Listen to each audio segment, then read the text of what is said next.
The morning I learned my sister had taken what our mother left behind, the house felt smaller, like the walls had leaned in to listen. I remember standing in the hallway with my shoes still on, keys biting into my palm, the air stale with yesterday's coffee. There was a silence that hummed, the kind that makes your ears ring. I hadn't cried yet. I hadn't even said her name out loud. I just stood there, staring at the picture of our mother on the wall, wondering how love could turn into paperwork so fast. My name is Ruth. I'm the younger sister by 4 years, though growing up you'd never guess it. Elaine, my older sister, had a way of filling rooms, of making decisions sound like favors. When we were children, she was the one who spoke to adults. I was the one who listened. That pattern followed us into adulthood like a shadow neither of us named. Our mother, Margaret, had lived in the same narrow brick house for 43 years. It was the house with the creaking third stair, the lilac bush that refused to die, and a kitchen window that caught the afternoon sun just right.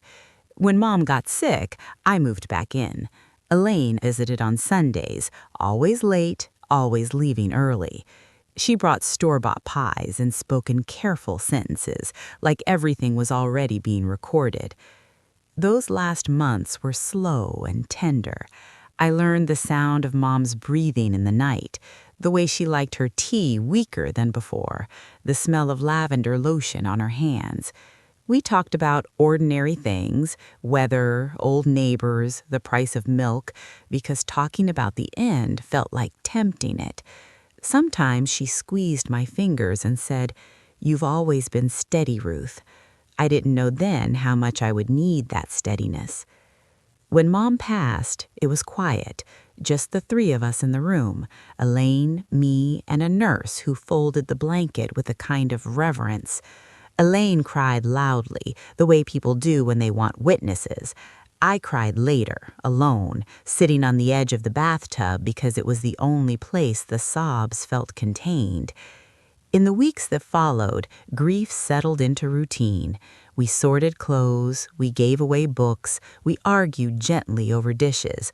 Elaine suggested we keep things simple. She said it the way she always did, with a smile that closed the conversation. Mom wouldn't want us fighting, she said one afternoon, standing in the living room, hands on hips.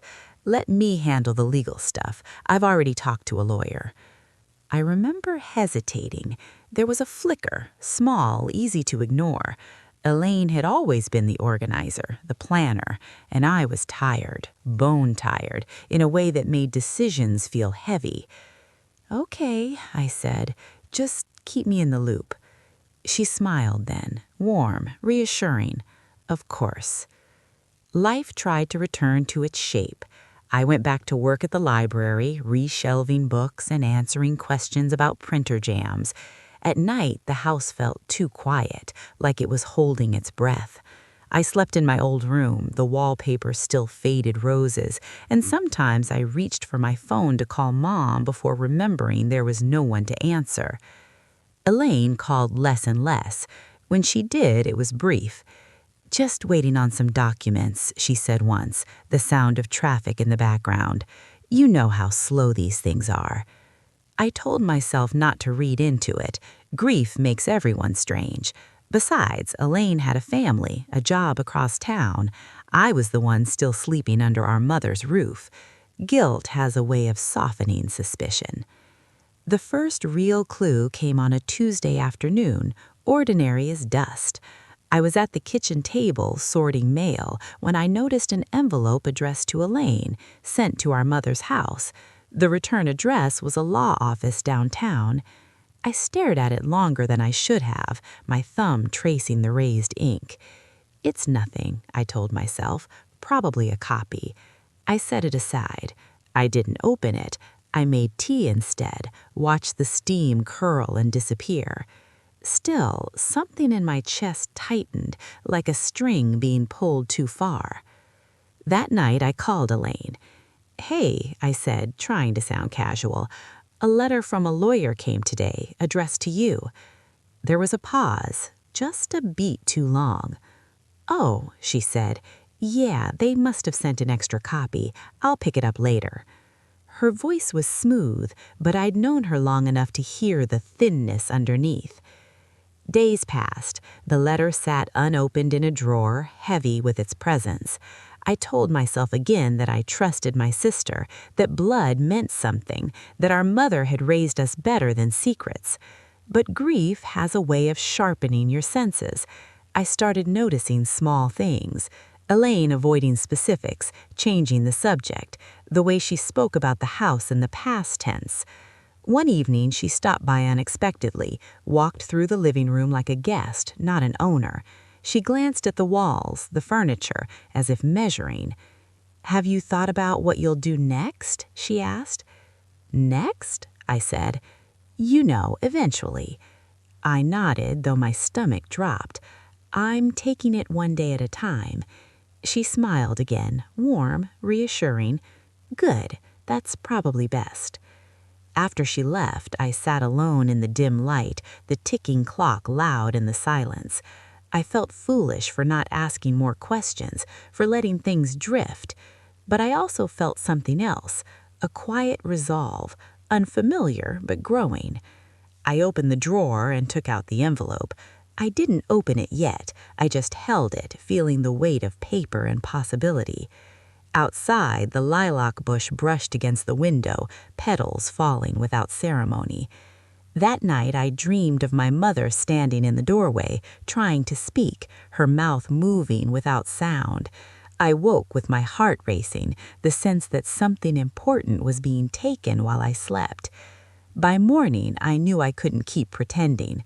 Whatever Elaine was handling, it was time I understood it too. I didn't yet know what she had done or what she had forgotten, but I was about to find out. I didn't open the letter that morning. Instead, I made breakfast the way my mother used to. Toast a shade too dark, butter melting unevenly, the kettle whistling like it had something urgent to say. I ate, standing at the counter, crumbs collecting near my elbow, my eyes drifting back to the drawer where the envelope waited. There's a kind of fear that doesn't shout. It sits quietly and asks you to look the other way. I felt it then. I almost listened. Work helped, at first. The library was steady and predictable. Books didn't lie. They stayed where you put them, told the same story every time. I moved through the aisles, returning novels to their shelves, answering questions about large print editions and community notices. Still, my mind kept wandering back to Elaine's voice on the phone. That pause, that careful "oh." By lunchtime, the envelope felt heavier than it had any right to be. I went home early, under the excuse of a headache. The house greeted me with its familiar creaks and shadows. I sat at the kitchen table, the same one where my mother used to pay bills with a pencil she sharpened too often. I pulled the envelope from the drawer and stared at it again. Opening someone else's mail had always felt wrong to me. Elaine knew that. She'd used it before, my respect for rules. I held the envelope between my fingers, the paper cool and smooth, and thought of my mother's last weeks, how she'd asked more than once if we were taking care of each other. "I promised," I whispered to the empty room. I opened it. The letter inside wasn't long. Legal language never is when it's already made up its mind. I read it once, then again, slower the second time, as if reading carefully might change the meaning. Elaine had filed paperwork to transfer the house and remaining assets into her name, sole beneficiary, effective immediately. My name appeared only once, listed as not contesting. I felt something drop in my chest, like an elevator cut loose. I didn't cry. I couldn't. My hands started shaking instead, the paper rattling softly against the table. I read it a third time, hunting for a mistake, a typo, anything that suggested this wasn't real. But it was. The room felt suddenly too bright. I stood and paced, the sound of my own footsteps unfamiliar. Elaine hadn't just taken the inheritance. She'd done it quietly, efficiently, like she was correcting an oversight. I called her, straight to voicemail. I called again and again. When she finally answered, her voice was breezy, almost cheerful. "Ruth, I was just about to call you." "Did you file paperwork to put everything in your name?" I asked. No greeting, no softness. Silence thick this time. "Look," she said finally, exhaling, "I was going to explain. You wouldn't understand all the details. Try me." She sighed, the sound of someone inconvenienced. It made sense. I'm older, I have kids, you're single. Mom would have wanted stability. The words landed one by one, each sharper than the last. "I never agreed to that," I said. "You listed me as not contesting." "Well, you didn't object." I laughed then, a short, brittle sound that surprised even me. "I didn't know." Elaine's voice softened the way it did when she wanted something. "Ruth, don't make this ugly. The house was always more my responsibility anyway."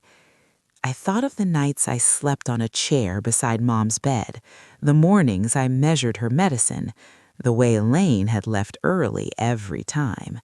"I trusted you," I said. "I didn't steal anything," she replied quickly. "It's legal." That word, legal, hung between us, cold and final. We ended the call without resolving anything.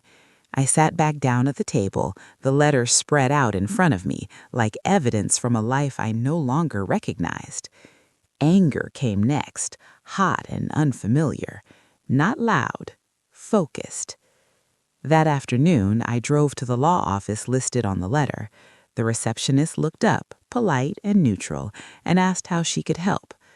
"I have a question about an estate filing," I said, my voice steadier than I felt. She disappeared into the back and returned with a young associate who introduced himself as Daniel. He led me into a small conference room that smelled faintly of toner and lemon cleaner. I showed him the letter. He read it carefully, nodding along, then looked up at me. "Did you sign a waiver?" "No." "Were you present when the will was read?" "There was no reading. My sister said she'd handle it." He leaned back slightly, his expression changing, not alarmed, but thoughtful. "There's something here you should know. Your mother's will includes a clause about residency." My heart thudded. "What kind of clause?" "If one heir resides in the property and provides primary care during illness, they're entitled to a protected share unless they formally decline." I stared at him. "I lived there. I took care of her." He nodded. "That's what I'm seeing."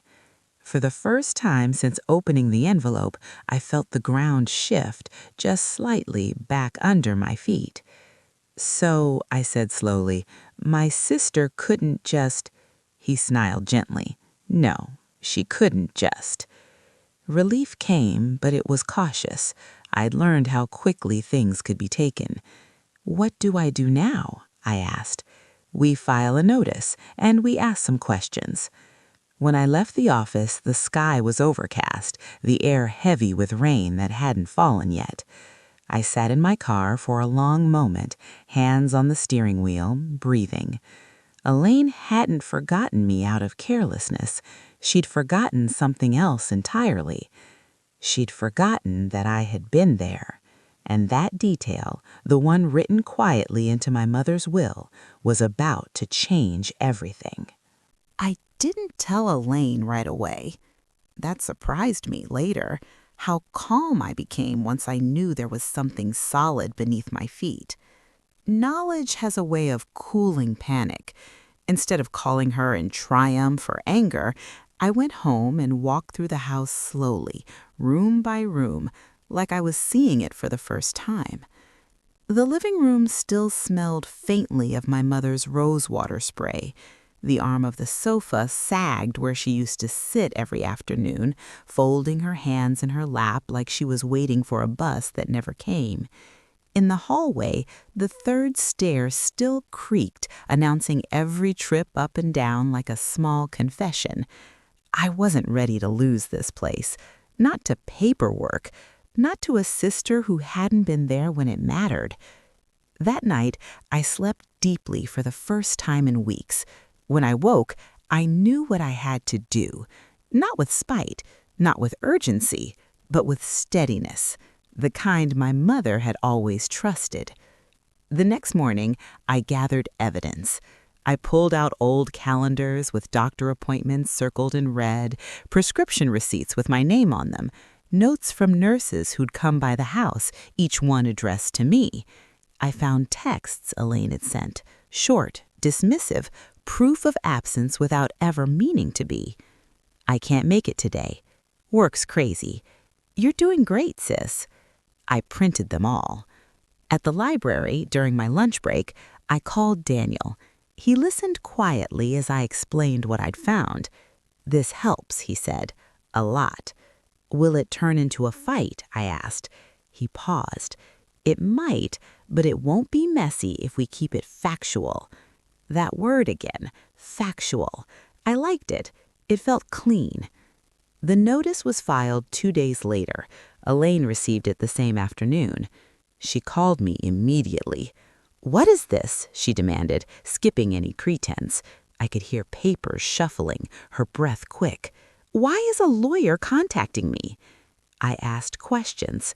"You went behind my back." I closed my eyes. "You went in front of mine." She scoffed. "Don't be dramatic." "Elaine," I said softly, "you listed me as not contesting." "You would have signed it anyway," she snapped. "You never liked dealing with this stuff." There it was, the truth she'd built her plan on. "People change," I said. She laughed, sharp and humorless. "You think you're entitled because you played nurse?" I felt that heat again, but I kept my voice even. "I think Mom meant what she wrote." Silence followed. Not the careless kind this time, the careful kind. "You're going to ruin everything," she said finally. "No, I'm going to protect what was left to me."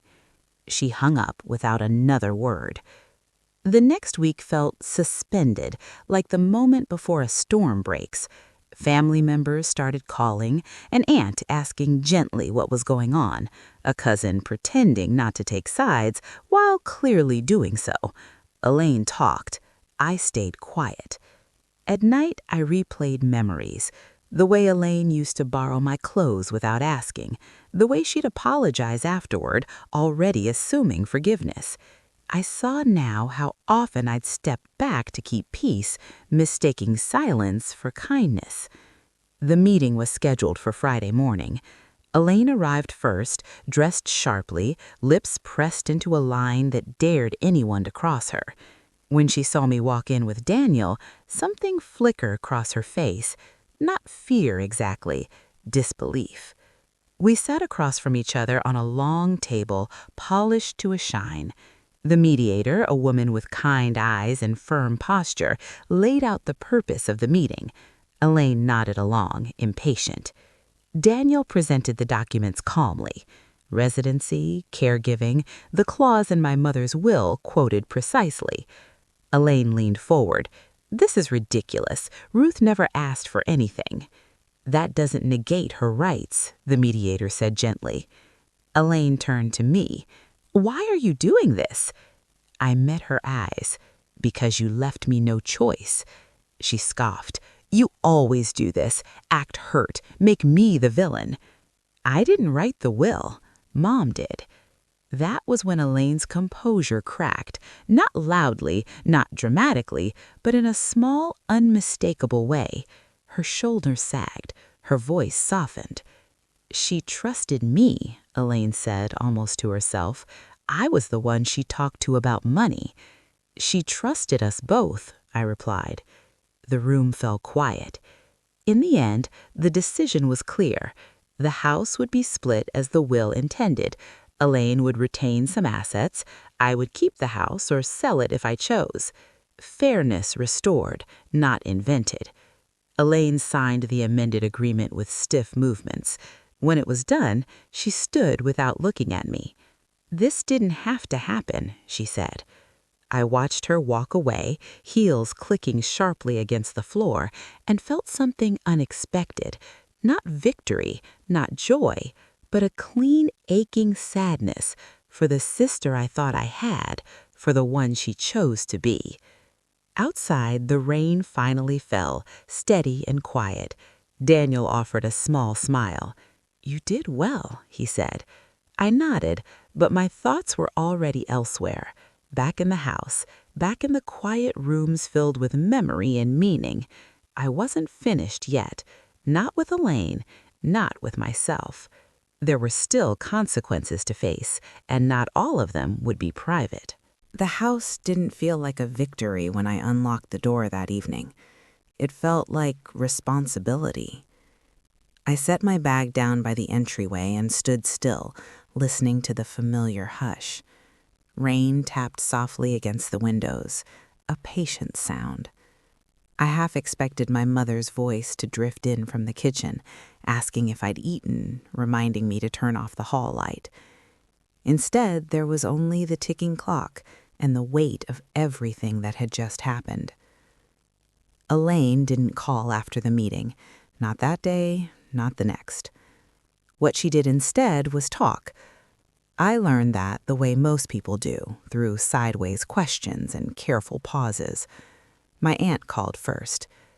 "I hear there was some confusion about the will," she said, stirring sugar into a cup she didn't seem to want. "Confusion implies accident," I replied gently. "This wasn't that." A few days later, a cousin messaged me late at night. "She says you blindsided her." I stared at the words on my phone for a long time before typing back. She never told me there was a door. The story traveled faster than I expected. Elaine had always been good at shaping narratives, sanding down sharp edges until she looked reasonable. According to her version, I was emotional, unstable, influenced by outsiders. The lawyer in her telling was a predator who saw an easy mark. At first, the whispers hurt. I won't pretend they didn't. There's something uniquely painful about being misunderstood by people who've known you your whole life. But grief had already stripped me down to the essentials. I didn't have much left to lose. What surprised me was how many people noticed the cracks. A neighbor stopped me while I was watering the front steps. "Your sister never stayed long," she said quietly. "Your mom always talked about you." An old friend of my mother's hugged me too tightly at the grocery store. "She'd be proud of you," she whispered. Those moments didn't erase the sting, but they steadied me. Elaine finally showed up at the house a week later. No call, no warning. I heard her knock from the kitchen, 3 sharp raps like punctuation. I opened the door slowly.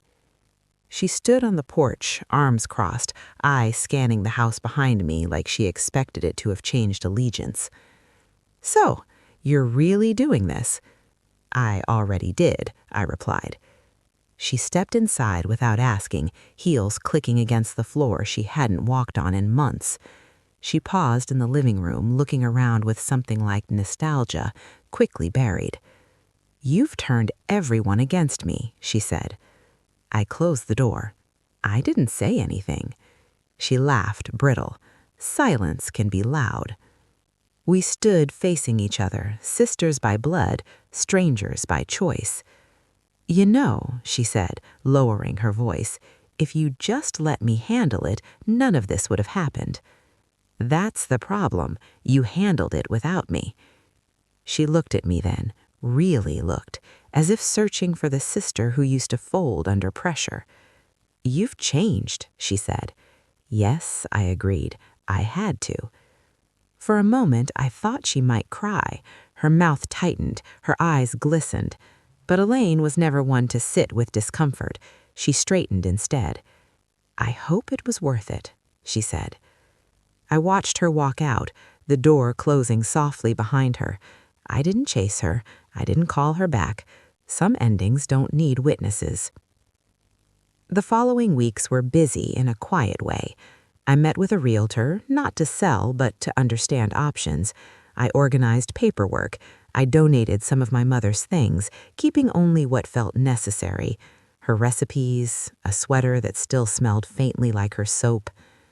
One afternoon, while sorting through an old filing cabinet, I found a letter addressed to me. My name, written in my mother's careful hand. I sat on the floor to read it. She wrote about love, about fairness, about how she worried we'd stop seeing each other as sisters once she was gone. At the end, she wrote, "Ruth, you've always carried more of your share quietly. I wanted you to have a place to rest." I pressed the paper to my chest and cried then, deep, unrestrained sobs that left me hollow and lighter all at once. Elaine didn't contest the decision further. Pride, perhaps, or exhaustion. Word spread, slowly correcting itself. The truth has a way of settling when people stop feeding the noise. At a family gathering months later, Elaine and I stood on opposite sides of the room. She looked smaller somehow, tired. We didn't speak. We didn't need to. I realized then that justice doesn't always restore relationships. Sometimes it just restores balance. That night, I returned home and sat on the front steps as the sun went down, the lilac bush heavy with new blooms. The house felt like mine in a way it hadn't before, not because I'd won, but because I'd stood still when everything tried to push me aside. There was peace in that. Not loud, not triumphant, just steady. But healing wasn't finished yet, not entirely. Some wounds don't close until you choose what to do with what's left. After Elaine walked out of the house that last time, I thought the hardest part was over. I was wrong. What followed wasn't loud or dramatic. It was quieter than that, slower, more personal, the kind of aftermath no one warns you about. When the papers are signed and the doors close, you're left alone with yourself, with the truth, with the echo of who you used to be. For weeks, I kept busy on purpose. I repainted the spare room, choosing a soft cream color my mother had once pointed to in a magazine and said, "That feels peaceful." I cleaned out the garage, donated boxes of old clothes, sorted tools my father had left behind decades ago. Each task felt like stitching something back together, one careful motion at a time. But at night, when the house settled into silence, Elaine found me anyway. Not in person, but in memory. I'd lie awake replaying moments I'd dismissed before. The time she insisted Mom didn't need another nurse, the way she rushed conversations when money came up, how easily I'd handed her responsibility because it felt easier than questioning her. I wasn't just grieving my mother anymore. I was grieving my own blindness. One afternoon, my phone rang while I was shelving books at work. Elaine's name lit up the screen. I stared at it longer than I should have before answering. "Yes?" I said. Her voice sounded different, tired, less polished. "I just wanted to tell you," she began, then stopped. I could hear her breathing uneven. "People are asking questions." "I figured," I said.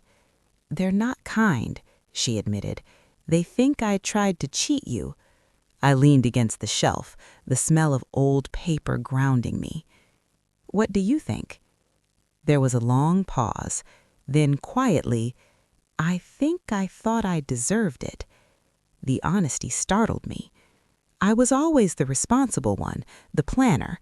Everyone expected me to take charge, and when Mom got sick, I panicked. I closed my eyes. This was the closest we'd come to truth in a long time. "So you took control," I said. "Yes," she whispered, and I didn't want to share it. I didn't forgive her in that moment. Forgiveness isn't something you hand out just because someone finally admits fault. but something loosened in my chest. I didn't do this to punish you.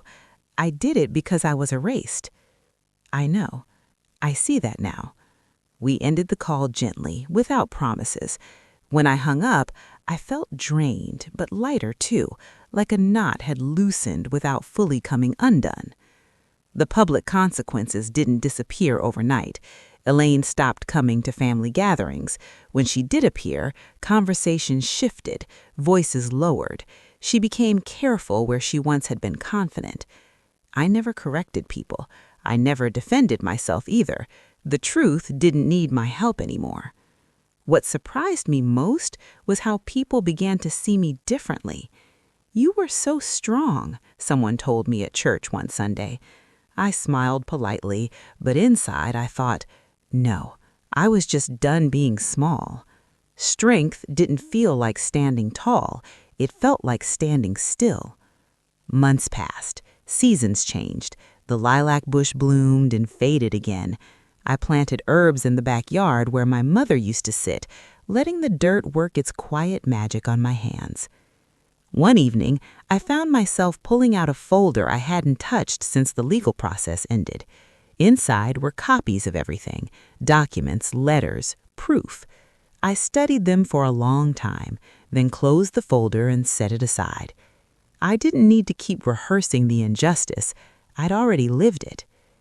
The house had become something new, not a shrine, not a battleground, a place where mornings felt gentle again, where I could drink coffee by the window without flinching at every memory. I started volunteering at the community center, teaching basic budgeting classes to women who reminded me of myself, quiet, capable, overlooked. I never told my story outright. I didn't have to. Sometimes just showing up with clarity was enough. One night, as I locked up the center, a woman stopped me. "I don't know how you speak so calmly after everything." I thought about that on the drive home. Calm wasn't the absence of anger. It was the decision not to let anger drive. Elaine and I didn't rebuild what we lost, not fully. We exchanged messages on birthdays, sent brief updates, polite, careful, and that was okay. Not every relationship is meant to return to its original shape. Some are meant to teach you where your edges are. On the anniversary of my mother's passing, I lit a candle in the living room and sat quietly, listening to the familiar sounds of the house settling. I spoke to her out loud, thanking her, not just for what she left me on paper, but for what she taught me without words. That night, I slept peacefully. For the first time, the past felt like something behind me, not pressing at my back, not tugging at my sleeve. Healing, I realized, wasn't about winning or losing. It was about choosing not to disappear. The truth doesn't always arrive with a bang. Sometimes it moves through a family like a slow draft, lifting curtains, rattling frames, making people uncomfortable enough to notice. That's what happened after everything was settled on paper. Elaine didn't announce her version anymore. She didn't have to. People already knew it. The story had passed from mouth to mouth, softened here, sharpened there, but the core stayed the same. She had tried to take more than was hers, and it hadn't worked. What changed wasn't just how people looked at her. It was how they looked at me. At first, that attention made me uneasy. I wasn't used to being the one people checked in on. I'd always been the quiet sister, the reliable one, the background presence. Now, relatives asked my opinion. Neighbors lingered a little longer when they saw me outside. At a family dinner hosted by our Aunt Clara, the shift became impossible to ignore. The dining room smelled like roasted chicken and thyme. Plates clinked, conversations overlapped. Elaine arrived late, as she always had, slipping into a seat at the far end of the table. No one made a show of it, but the space around her stayed oddly clear. I took a breath and sat across from her. Halfway through the meal, Clara cleared her throat. "I just want to say something," she began, folding her napkin carefully. "Margaret was very clear about fairness, about kindness." The table went quiet. "She would have been proud of how this was handled," Clara continued, her eyes resting on me, "with dignity." I felt my face warm. I hadn't expected that. Elaine stared at her plate, pushing food around without eating. Later, as people stood and drifted into smaller conversations, Elaine approached me near the sink where I was rinsing a glass. "They didn't have to do that," she said quietly. "No," I replied. "They chose to." She nodded, swallowing. For the first time, she looked unsure, like someone who had lost their footing and didn't know where the ground was anymore. "I didn't think it would follow me like this," she said. I turned the faucet off. "Actions have a way of doing that." She flinched, not at the words, but at the calm way I said them. "I'm not asking you to fix it," she added quickly. I didn't realize how alone I'd feel." I studied her then, really studied her, not the sister who took charge, not the antagonist of my story, just a woman facing the echo of her own decisions. I felt alone too, for a long time.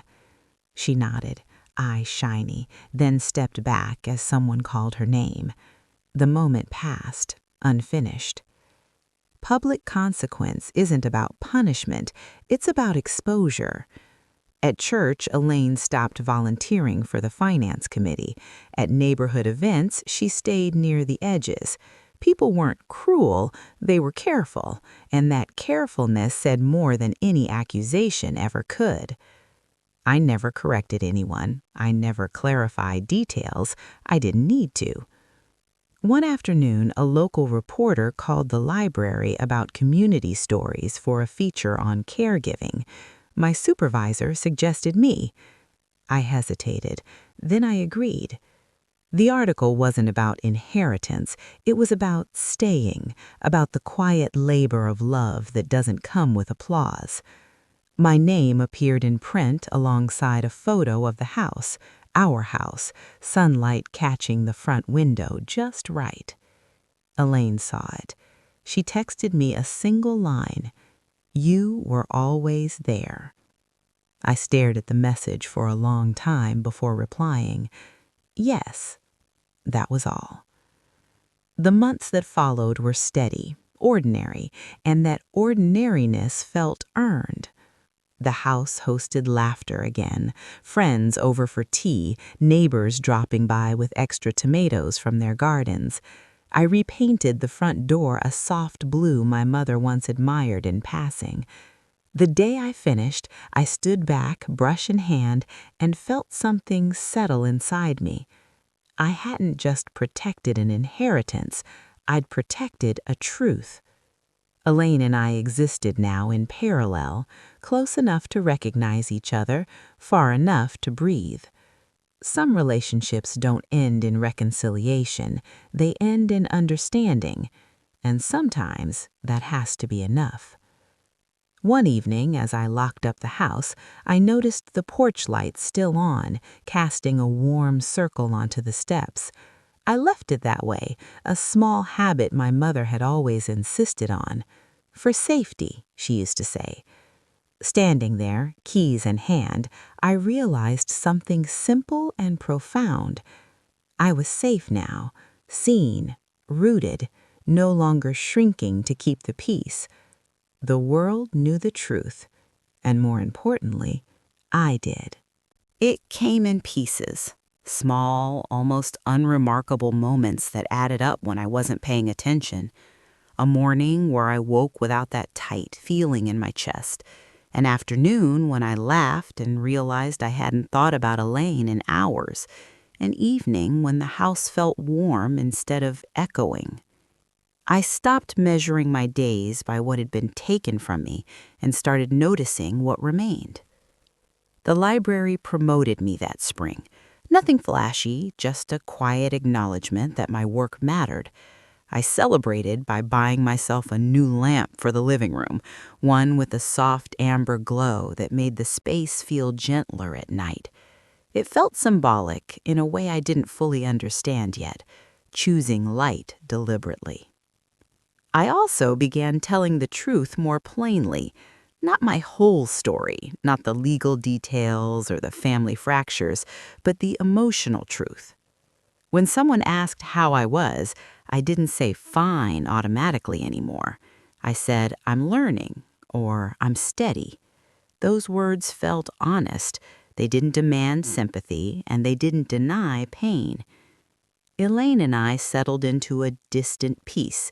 We spoke occasionally, short messages about practical things, a check-in around holidays. There were no apologies dressed up as explanations, no attempts to rewrite history. What happened had happened. We both knew it. One afternoon, months after everything had quieted, Elaine came by the house again. This time she called first. I won't stay long, she said when I answered. I just wanted to see it. I opened the door and stepped aside. She walked through slowly, like a guest who knew the rules had changed. Her eyes lingered on the walls, the furniture, the small updates I'd made. When she reached the kitchen, she stopped. You kept the table, she said.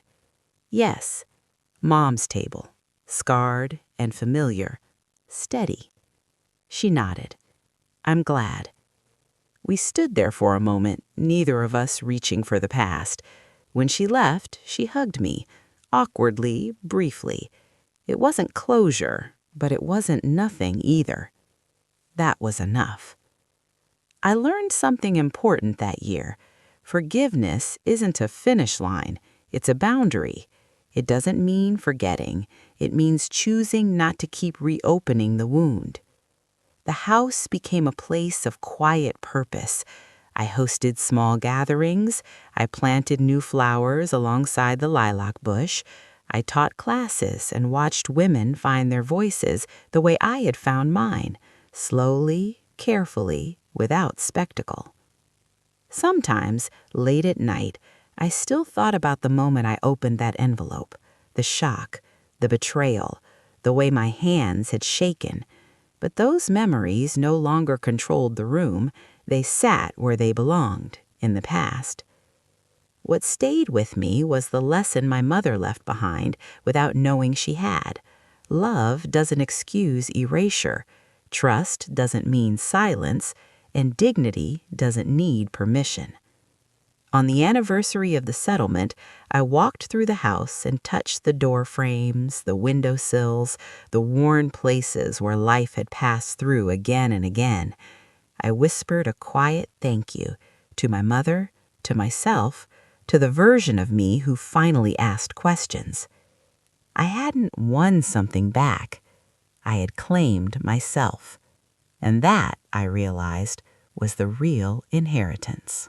Healing, I learned, doesn't announce itself. It doesn't arrive with certainty or relief or some clean emotional bow. Most days, it showed up disguised as routine, as dishes washed without resentment, as mornings where I didn't brace myself before opening my eyes. But there were still moments, quiet ones, when the past leaned in. One afternoon, nearly a year after everything had settled, I found myself sitting at the kitchen table with a stack of old photographs. I hadn't planned to look at them. I'd gone into the cabinet for extra napkins and found the box instead. The cardboard edges were soft with age, the lid slightly bowed. Inside were pictures of us as children. Elaine with her arm around me, grinning like she owned the future. Me beside her, smaller, half hidden, but smiling anyway. We looked happy. We probably were.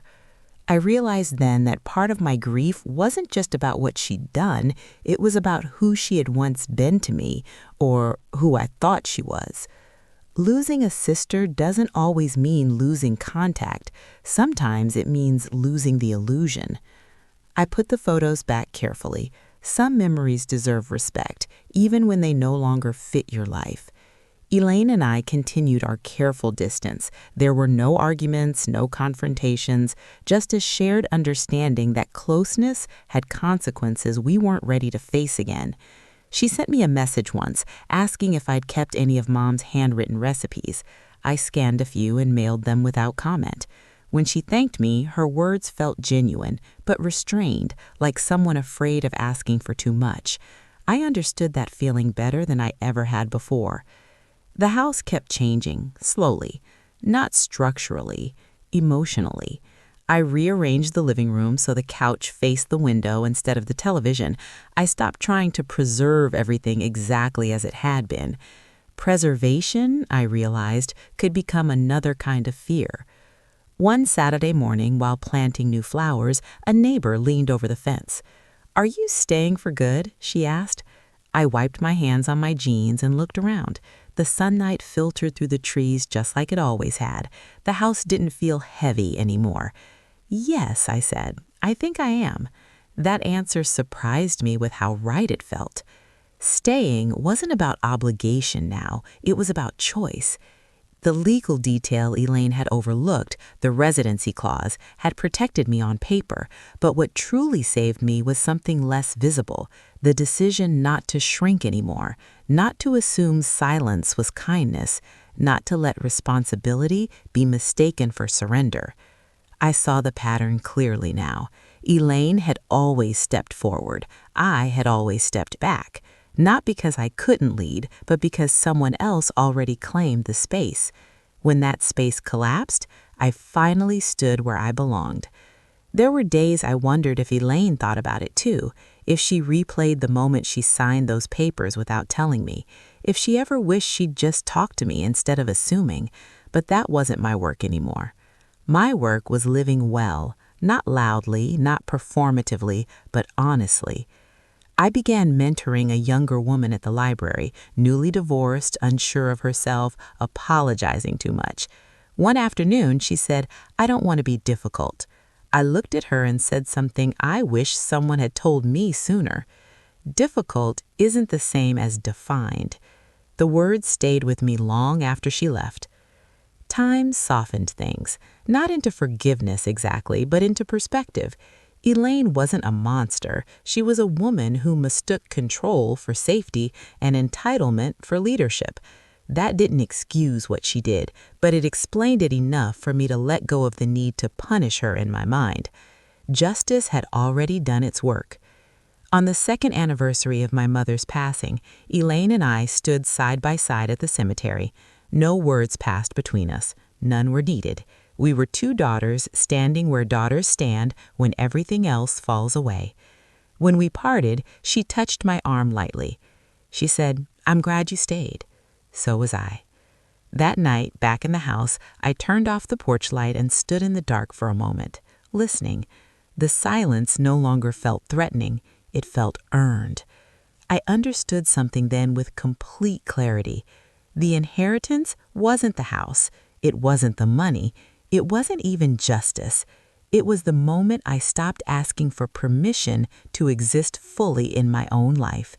And that realization stayed with me, quiet, steady, unshakable. If there's one thing this journey taught me, it's that betrayal doesn't always come with shouting or slammed doors. Sometimes it comes wrapped in responsibility, in confidence, in someone saying, "Don't worry, I'll handle it." For a long time, I believed that being the quiet one meant being the good one, that keeping the peace was the same as doing the right thing. I thought love meant stepping back so others could step forward. But love shouldn't require you to disappear. Standing up for myself didn't make me cruel. It didn't make me selfish. It didn't erase my compassion or my loyalty. It simply made me visible, first to the world, and finally to myself. And maybe that's the hardest part for people to accept. Not the confrontation, not the paperwork, but the moment someone who has always been easy stops being invisible. If you're listening to this and thinking about a time you stayed quiet when something felt wrong, please hear this gently. You're not weak for trusting.